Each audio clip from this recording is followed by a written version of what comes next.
મિત્રો, મારી યુટ્યુબ ચેનલમાં તમારું હાર્દિક સ્વાગત છે.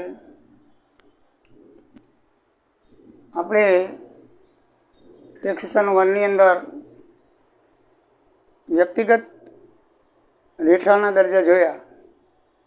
હવે વ્યક્તિગત સિવાય આ 3 હિન્દુ અવિભક્ત કુટુંબ એટલે કે HUF, હિન્દુ અનડિવાઇડેડ ફેમિલી, ભાગીદારી પેઢી કે મંડળી માટે અને કંપનીઓ માટે આ પણ કૃત્રિમ વ્યક્તિઓ છે.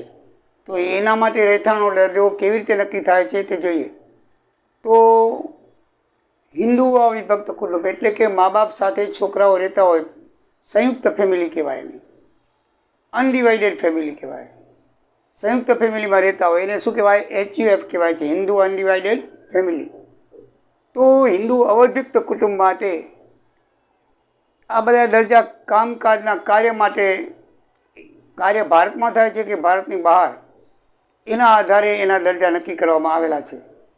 નહીં કે દિવસના રહેઠાણ કેટલા દિવસ, 182 દિવસ કે 60 દિવસ, એવામાં કાંઈ નથી. ધ્યાન રાખજો મિત્રો, વ્યક્તિગતમાં દિવસોની આધારે એની રહેઠાણનો દરજ્જો નક્કી થતો હોય છે. જ્યારે આમાં કામકાજના આધારે હિન્દુ અવિભક્તનું કામકાજ ક્યાં થાય છે, દેશમાં કે પરદેશમાં, ભાગીદારી પેઢીનું કામકાજ ક્યાં થાય છે, દેશમાં કે પરદેશમાં, કંપનીનું કામકાજ ક્યાં થાય છે, દેશમાં કે પરદેશમાં, એના આધારે રહેઠાણનો દરજ્જો નક્કી થાય છે. દાખલા તરીકે હિન્દુ અવિભક્ત કુટુંબ ક્યારે રહીશ ગણાય? તો તેનું કામકાજનું થોડું ઘણું નિયંત્રણ ભારતમાં હોય. માનો કે હિન્દુ અવિભક્ત કુટુંબ હોય, દાદા દાદી અહીંયા રહેતા હોય ને છોકરાઓ પરદેશમાં કમાતા હોય, તો એનું નિયંત્રણ અહીંયા ભારતમાંથી થાય છે. દાદા દાદીને આવક મોકલતા હોય, એનું આવક નિયંત્રણ દાદા દાદી કરતા હોય, તો એ રહીશ ગણાશે. એ સંયુક્ત હિન્દુ કુટુંબ છે, એ શું કહેવાશે? રહીશ ગણાશે. એવી રીતે ભાગીદારી પેઢી કે મંડળી હોય ભલે વિદેશમાં, પણ એનું થોડું ઘણું કામકાજ નિયંત્રણ ભારતમાંથી થતું હોય, એની અહીંયા બ્રાન્ચ હોય અથવા એની વહીવટી ઓફિસ હોય અને નિયંત્રણ એનું થોડું ભારતમાંથી થતું હોય, તો એવી ભાગીદારી પેઢી કે સંસ્થા કે મંડળી રહીશ ગણાશે. એવી રીતે કંપની ભારતીય હોય પણ પ્રદેશની અંદર કામ કરતી હોય અને એનું કામકાજનું અસરકારક નિયંત્રણ ભારતથી થતું હોય, તો એવી કંપની પણ રહીશ ગણાશે. એટલે કે કામકાજ ભલે વિદેશમાં થાય, કંપની ભલે વિદેશમાં હોય, ભાગીદારી પેઢી ભલે વિદેશમાં હોય, સંયુક્ત અવિભક્ત કુટુંબના અમુક સભ્યો ભલે વિદેશમાં હોય, પણ એમાં થોડું ઘણું કામકાજ ભારતમાં થતું હોવું જોઈએ. હિન્દુ અવિભક્ત કુટુંબનો એકાદ સભ્ય અહીંયા હોય અને એનું સંચાલન એ ભારતમાંથી કરતો હોય, તો એ રહીશ ગણાશે. ભાગીદારી પેઢી કે મંડળી ભલે વિદેશમાં હોય પણ અહીંયા બ્રાન્ચ ઓફિસ, એક જાતની વહીવટી ઓફિસ ખોલી અને એનું સંચાલન થોડું ઘણું ભારતથી થતું હોય, તો એ રહીશ ગણાશે. એ રીતે કંપની ભારતીય હોય પણ હોય વિદેશમાં, પણ એનું સંચાલન, અસરકારક સંચાલન ભારતમાંથી થતું હોય, તો એ રહીશ ગણાશે. ધ્યાન રાખજો મિત્રો. સામાન્ય રહીશ ક્યારે કહેવાય? મિત્રો, આને વ્યક્તિગતના નિયમ લાગુ પડે, કારણ કે સંયુક્ત અવિભક્ત કુટુંબ છે તો વ્યક્તિનું બનેલું, આ કંઈ કૃત્રિમ નથી, કુદરતી છે. એટલે જે સામાન્ય રહીશની 2 શરતો છે એનું જો પાલન થતું હોય તો જ એ સામાન્ય રહીશ કહેવાશે. કઈ 2 શરતો મિત્રો? એક, અગાઉના 10 વર્ષમાં 2 વર્ષ માટે રહીશનો દરજ્જો હોવો જોઈએ. આપણે જોઈ ગયા છીએ સામાન્ય રહીશ કેને કહે કે અગાઉના 10 વર્ષ માટે 2 વર્ષ માટે રહીશનો દરજ્જો હોવો જોઈએ અને છેલ્લા 7 વર્ષોમાં 730 દિવસની હાજરી ભારતમાં હોવી જોઈએ, તો તેને સામાન્ય રહીશ કહેવાશે, ને કે સામાન્ય રહીશ કહેવાશે નહીં. આને વ્યક્તિગત નિયમ લાગુ પડશે, એ આપણે શીખી ગયા તે.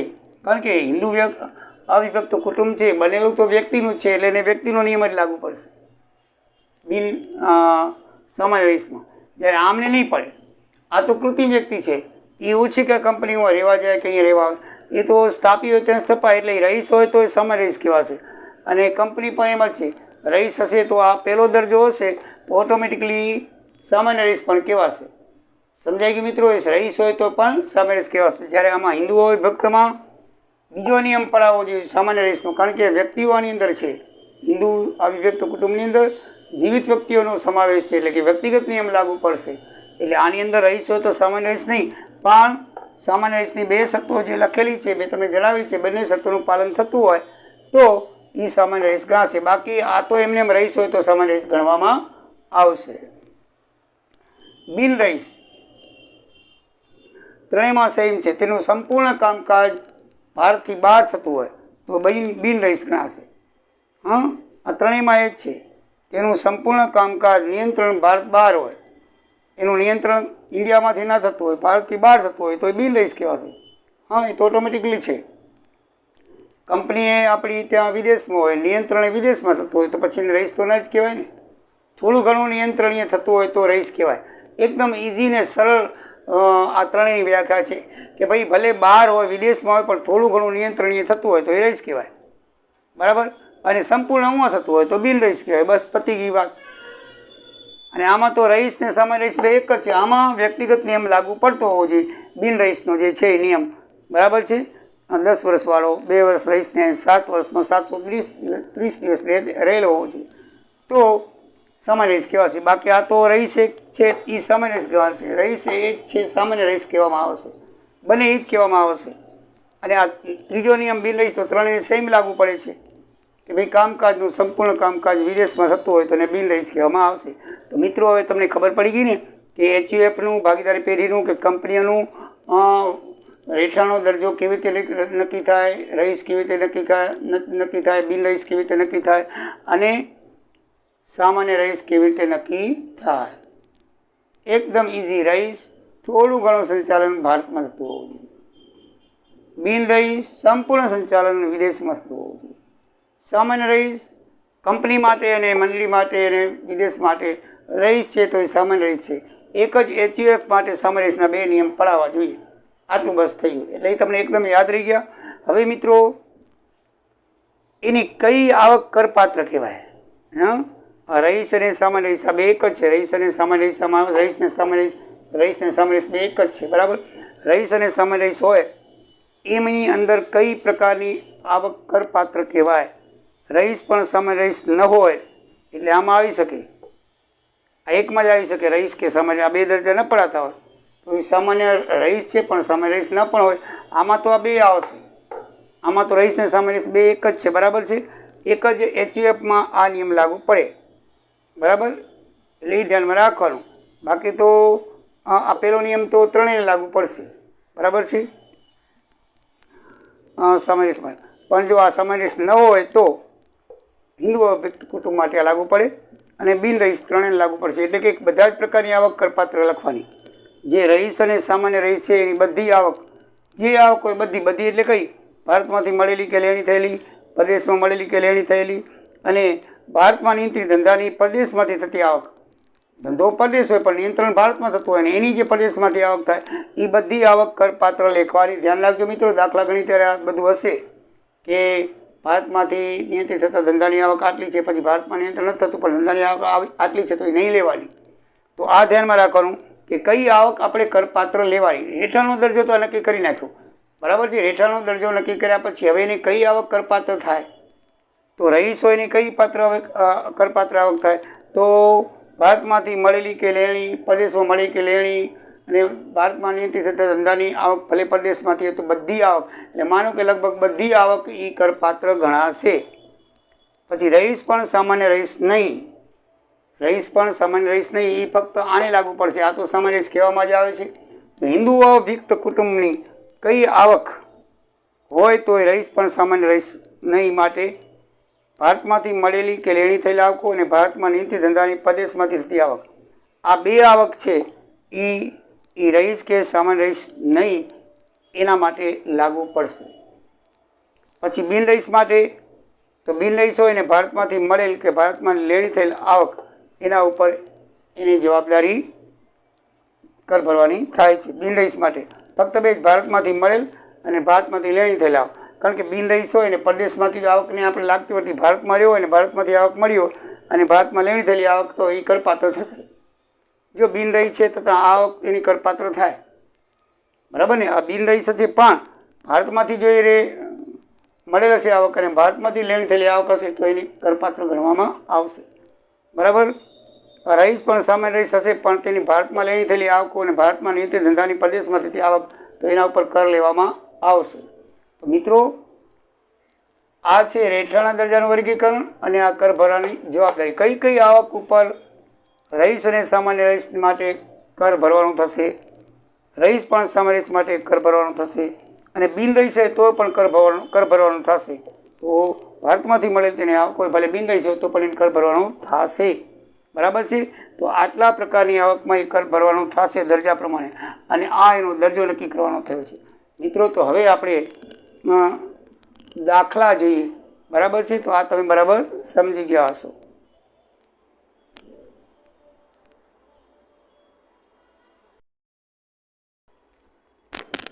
મિત્રો, હજી આવકના પ્રકારની સમજીતી આપણે જોઈ લઈએ કે કઈ કઈ મળેલી આવક કઈ કહેવાય, લેણી થયેલી આવક કઈ કહેવાય. બરાબર છે. પછી મળેલી ગણાતી આવક કઈ કહેવાય. તો આ આવક વિશે જરાક આપણે સમજી લઈએ એટલે દાખલો ગણવામાં મુશ્કેલી પડે નહીં. તો ઉપજેલી કે લેણી થયેલી આવક કોને કહેવાય?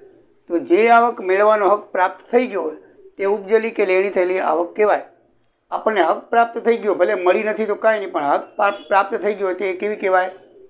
ઉપજેલી અને લેણી થયેલી આવક કહેવાય. દાખલા તરીકે વીમા કંપનીએ મંજૂર કરેલ રકમ, વીમા કંપનીએ આપણી 50,000 રૂપિયા મંજૂર કર્યા હોય. બરાબર છે. તો તે આપણી આવક લેણી થયેલી અને ઉપજેલી આવક ગણાશે. પણ માનો કે આપણે વીમા કંપનીમાં દાવો કર્યો 1 લાખનો, હજી વીમા કંપનીએ મંજૂર નથી કર્યા, તો એ લેણી થયેલી આવક નહીં ગણાય. તો લખ્યું છે જો, એવી રીતે કોર્ટ દ્વારા ચૂકવણીનો ઓર્ડર આવી ગયો, ફાઇનલ કેસ ડિસિઝન આવી ગયું હોય, અને કે ભાઈ આને વળતરના આટલા રૂપિયા ચૂકવવાના છે, અથવા કોઈ કંપનીનો દાવો હોય ભાઈ તમને આટલા રૂપિયા કર્મચારીને ચૂકવવાના છે, અથવા આટલી આવક આને મળવાની છે, એવો ચુકાદો કોર્ટ દ્વારા આવેલો હોય, તો એ રકમ પણ લેણી થયેલી આવક થાય. ચુકાદો આવી ગયો એટલે મળવાની જ છે, એટલે લેણી થયેલી આવક કહેવાશે. કેવી કહેવાશે? લેણી અને ઉપજેલી આવક કહેવાશે.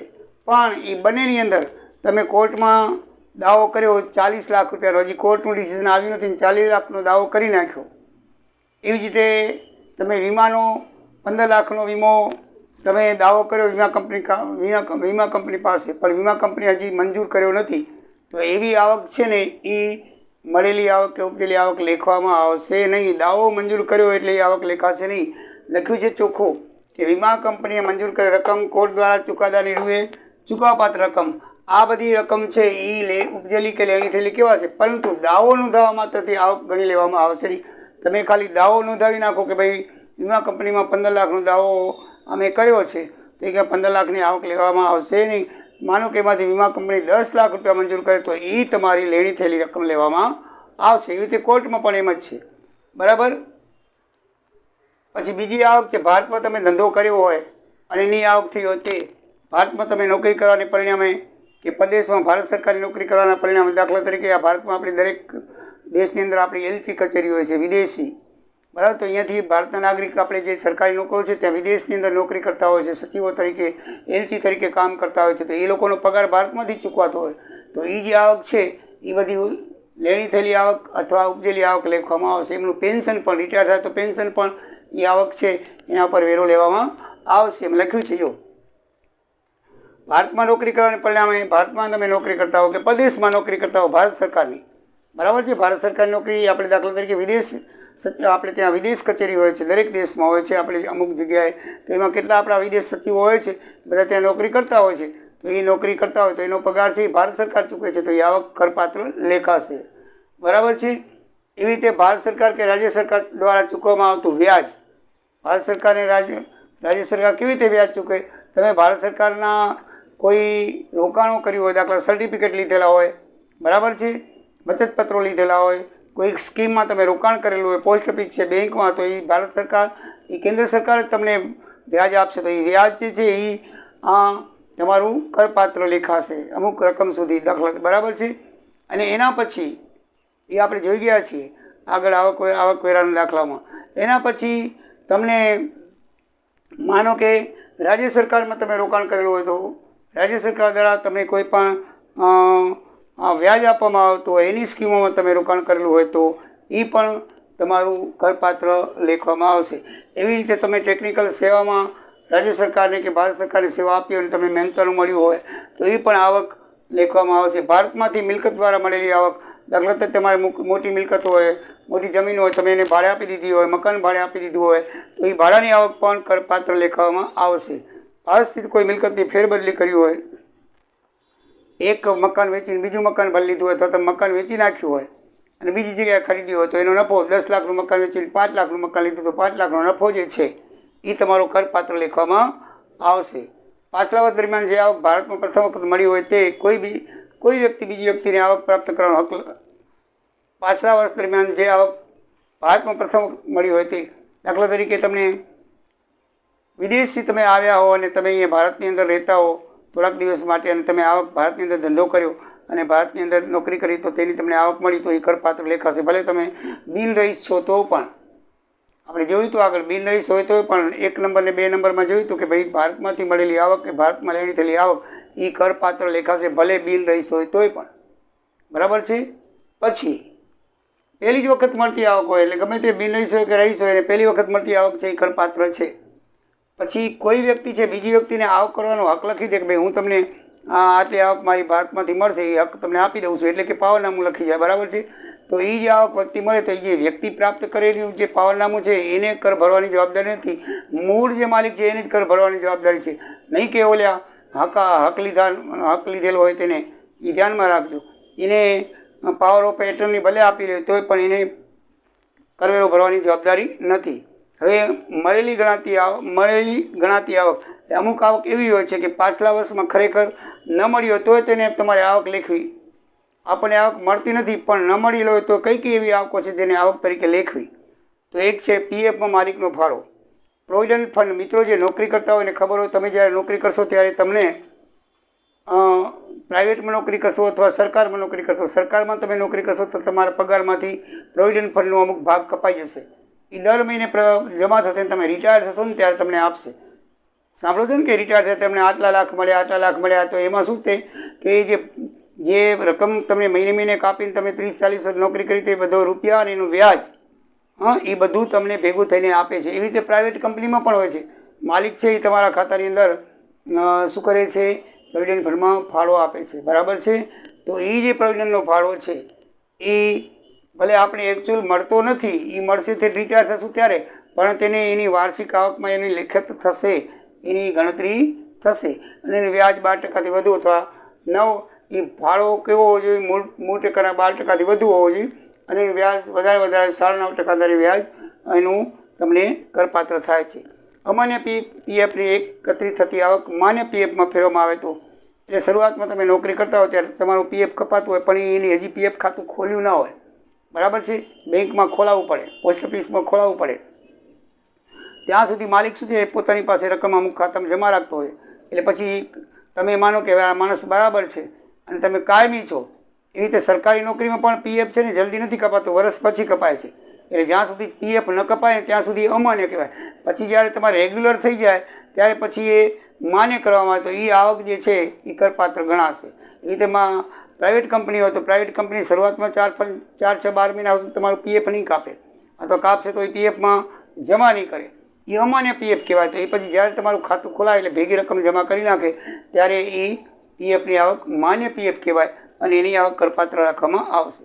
કંપની જાહેર કરેલ ડિવિડન્ડ, કંપની દર વર્ષે ડિવિડન્ડ જાહેર કરે છે, ભલે તે આપણે મળે કે ન મળે પણ એ કરપાત્ર આવક ગણવામાં આવશે. પછી મૂળ સ્થાનેથી કપાયેલ આવકવેરો, તમે નોકરી કરતા હો ને તો તમારા પગારમાંથી ઓટોમેટિક ટીડીએસ કહેવાય ને, ટેક્સ ડિડક્શન સોર્સ, એને ટીડીએસ કહેવાય. ટીડીએસ તમારો કપાઈ જશે. ભલે પ્રાઇવેટમાં નોકરી કરતા હો કે સરકારીમાં નોકરી કરતા હો, ટીડીએસ ડાયરેક્ટ પગારમાંથી કાપી જાય. એટલે એ મૂળ કપાત કહેવાય. એની તમારે પોતાને ભરવાનો હોય પણ એ પોતે કાપી લે. સરકાર કે પ્રાઇવેટ કંપની છે એ શું કરે છે, મૂળ સ્થાનેથી કપાયેલ આવકવેરો ટીડીએસ, બરાબર છે. તો ટીડીએસ જે છે એ કપાઈ જાય છે, એને પણ આપણે આવક તરીકે લખવાની હોય છે. વચગાળાનું ડિવિડન્ડ જ્યારે ચૂકવવા પાત્ર થાય ત્યારે, વચગાળાનું ડિવિડન્ડ છે ભલે આપણે જાહેર કર્યું હોય પણ આપણે મળ્યું ન હોય, પણ જ્યારે ચૂકવવાનું થાય ત્યારે એની રકમ છે એ કરપાત્ર કરવામાં આવે છે. ખુલાસા વગરની રોકડ જમા બાકી, ખુલાસા વગરના રોકડો, જ્યારે બેંકમાં આપણે ખૂબ પૈસા રાખેલા હોય, ખાનાની અંદર, ચોરખાનાની અંદર એટલે કે લોકરની અંદર રાખેલા હોય અને પછી જ્યારે રેડ પડે ત્યારે કબાટમાંથી લાખો કરોડો રૂપિયા નીકળે, થોકડા ને થોકડા, તો એ બધા થોકડા કેવા કહેવાય એને ખુલાસા વગરની રોકડ કહેવાય. એવા તમે રોકાણો પણ કરેલા હોય, શેરોમાં રોકાણો હોય, હા, પોસ્ટ ઓફિસમાં રોકાણ હોય, બેંકમાં રોકાણ હોય, એવા બધા સર્ટિફિકેટ હોય, એ બધાય સર્ટિફિકેટો ઉપર મિત્રો કર લેવામાં આવશે. એ ખુલાસા ન હોય એના, એ લોકો કર ચોરી કરતા હોય, બધું આવું કરતા હોય, જ્યારે એ આવક પકડાય ત્યારે એ કરપાત્ર બને છે. આપણે આગળ જોઈ ગયા છીએ. તો મિત્રો હવે આપણે દાખલા ગણીએ તો આપણે બરાબર સમજણ પડશે, રાઈટ?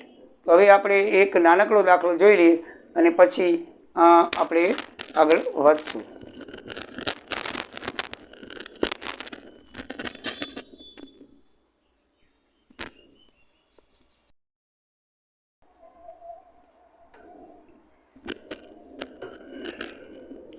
તો મિત્રો એક દાખલો ઉદાહરણ નંબર 8 પેજ નંબર 82 છે. નાનકડો દાખલો છે. એ આપણે છેલ્લે જે આવકની કોની આવક કોને કયા રહીશને મળે તે આપણે જોયું એના આધારે છે. દાખલા તરીકે સામાન્ય રહીશ માટે આપણે જોયું હતું કઈ આવક કરપાત્ર બને. છેલ્લે આપણે જોયું ને કે કઈ આવક કરપાત્ર બને સામાન્ય માટે. તો બધા જ પ્રકારની આવક સામાન્ય રહીશ માટે કરપાત્ર બને છે. તો સામાન્ય રહીશમાં બધી પ્રકારની આવક લખી નાખો. 40,000, 48,000, 80,000 અને 9 લાખ. કારણ કે સામાન્ય રહીશ માટે બધા પ્રકારની આવક કરપાત્ર છે. એટલે કોઈ પણ આવક દીધી હોય તો સામાન્ય રહીશ માટે શું છે? કરપાત્ર છે.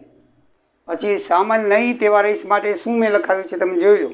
રહીશ પરંતુ સામાન્ય રહીશ નહીં માટે આ એ છે. સામાન્ય રહીશ નહીં, રહીશ કરો તો એના માટે એક પરદેશથી થયેલી આવક, એ આવક કરપાત્ર નથી, બાકી બધી કરપાત્ર છે. તો આમાંથી પરદેશથી થયેલી આવક કઈ છે? બાંગ્લાદેશની. એ આવક નહીં આવે, બાકીની બધી આવક આવશે. તમને એમ થાય કે સાહેબ આ એ પરદેશથી આવક છે તે, પણ એનું ધંધા સંચાલન છે ને એ ભારતમાંથી થાય છે. એટલે એ સામાન્ય રહીશની જે આવક છે ને એ આવક લેખાશે, બરાબર? આનું ધંધાનું સંચાલન લખ્યું નથી કે ભારતમાં જ થાય છે, તે આ ભારતમાં થાય છે માટે કરપાત્ર છે. આનું લખ્યું છે ધંધાનું સંચાલન ક્યાં થાય છે? ભારતમાંથી છે. ભારતમાં જતું હોય તો ભલે પ્રદેશમાં હતું પણ એ આવક એની કરપાત્ર છે. આ તો સંપૂર્ણપણે વિદેશી છે. બાંગ્લાદેશમાંથી આવક કરીને ફરી ભારતમાં લઈ આવ્યો છે, પણ તો એ વિદેશી આવક આ સામાન્ય નહીં તેવા રહીશ માટે નથી આવતી. ધ્યાન રાખજો, મેં લખાવ્યું છે નંબર 2માં, બરાબર છે? પરદેશથી મળેલી આવક કરપાત્ર ગણાતી નથી, બરાબર? પછી બિન રહીશમાં મેં શું લખાવ્યું છે? ફક્ત 2 જ આવક કરપાત્ર છે, ભારતમાં મળેલી અને ભારતમાં લેણી થયેલી, બરાબર? તો આ જે કરપાત્ર પગાર છે એ ભારતમાં મળેલો છે એ આવશે, અને આ ડિબેન્ચરની આવક ભારતમાં મળેલી છે એ આવશે. આ બંને વિદેશી આવક છે એ બિન રહીશમાં આવશે નહીં. સમજાઈ ગયું મિત્રો? કે છેલ્લે મેં તમને કરપાત્ર આવકનો પ્રકાર લખાવ્યો કે કયા રહીશ માટે કઈ કરપાત્ર આવક ગણાય. તો સામાન્ય રહીશ માટે બધી આવક કરપાત્ર છે, તો સામાન્ય રહીશમાં બધી આવક લખવાની થશે. સામાન્ય નહીં તેવા રહીશ માટે પરદેશી આવક છે એ કરપાત્ર નથી. આ ધંધાનું સંચાલન આપણામાં થતું હોય તો એ લેખાશે, પણ પૂરેપૂરી પરદેશી આવક અહીં ભલે લઈ આવે તો એ કરપાત્ર થતી નથી. તો એવી બાંગ્લાદેશની છે. જ્યારે બિન રહીશ માટે ફક્ત ભારતમાંથી જ મળેલી આવક છે એ જ કરપાત્ર છે, બાકી વિદેશમાં મળેલી આવક કરપાત્ર નથી. તો એને ભારતમાંથી પગાર છે એ ભારતમાંથી મળે અને ડિબેન્ચરની આવક છે એ પણ ભારતમાંથી મળે, એટલે બિન રહીશ માટે એ આવક ગણાશે. તમને મિત્રો એમ થશે કે વ્યક્તિ એક છે તો સામાન્ય રહીશ સામાન્ય નહીં તેવો કેમ? તો આપણે માનવાનું છે. માનો કે આ જે મયંકભાઈ છે સામાન્ય રહીશ હોય તો કેટલી આવક ભરવાની થાય? તો આ બધી કરપાત્ર બને. માનો કે આ મયંકભાઈ છે સામાન્ય રહીશ પણ તેઓ સામાન્ય નહીં પણ ખાલી રહીશ હોય ને સામાન્ય નહીં તેવા રહીશ હોય તો તેને આટલી આવક ઉપર વેરો ભરવો પડે. ધારો કે આ મયંકભાઈ છે બિન રહીશ છે તો તેને આ 2 આવક ઉપર ભરવો પડે. આ એક જ વ્યક્તિ છે એ 3 હોદ્દા તો ધરાવી શકે નહીં, બરાબર? પણ 3 હોદ્દાનું વિવરણ આપણને પૂછે છે કે 3 હોદ્દામાંથી ધરાવે, 3 હોદ્દા એ બના, ધારો કે એક પછી એક હોદ્દો એ માન્ય કરે. માનો કે આપણને એમ કે સામાન્ય રહીશ છે તો કઈ આવક ઉપર વેરો ભરવાનો થાય? તો એ બધી આવક ઉપર વેરો ભરવાનો થાય. માનો કે તે સામાન્ય રહીશ નથી, ખાલી રહીશ જ છે, તો આ 3 આવક ઉપર છે, પરદેશની આવક ઉપર થશે નહીં. માનો કે મયંકભાઈ છે એ બિન રહીશ છે તો ફક્ત ભારતની આવક ઉપર એનો વેરો ભરવાનો થશે, પરદેશની બંને આવક ઉપર એનો વેરો થશે નહીં. તો મિત્રો આ પ્રમાણે રહેઠાણના દરજ્જાને આધારે કંપનીનો કઈ રીતે રહેઠાણનો દરજ્જો નક્કી કરવામાં આવે છે, અને આવકને આધારે કઈ રીતે આપણે રહીશ અને બિન રહીશની આવક સામાન્ય રહીશમાં કે સામાન્ય નહીં તેવા રહીશમાં કે બિન રહીશની અંદર વર્ગીકરણ કરવામાં આવે છે જોયું. હજી આપણે પણ ઉદાહરણ નંબર 9 અને 10 અને સ્વાધ્યાયના દાખલા જોઈશું. એટલે તમને વધારે ખબર પડશે. તો મિત્રો આવજો. જય દ્વારિકાધીશ, જય સિયારામ.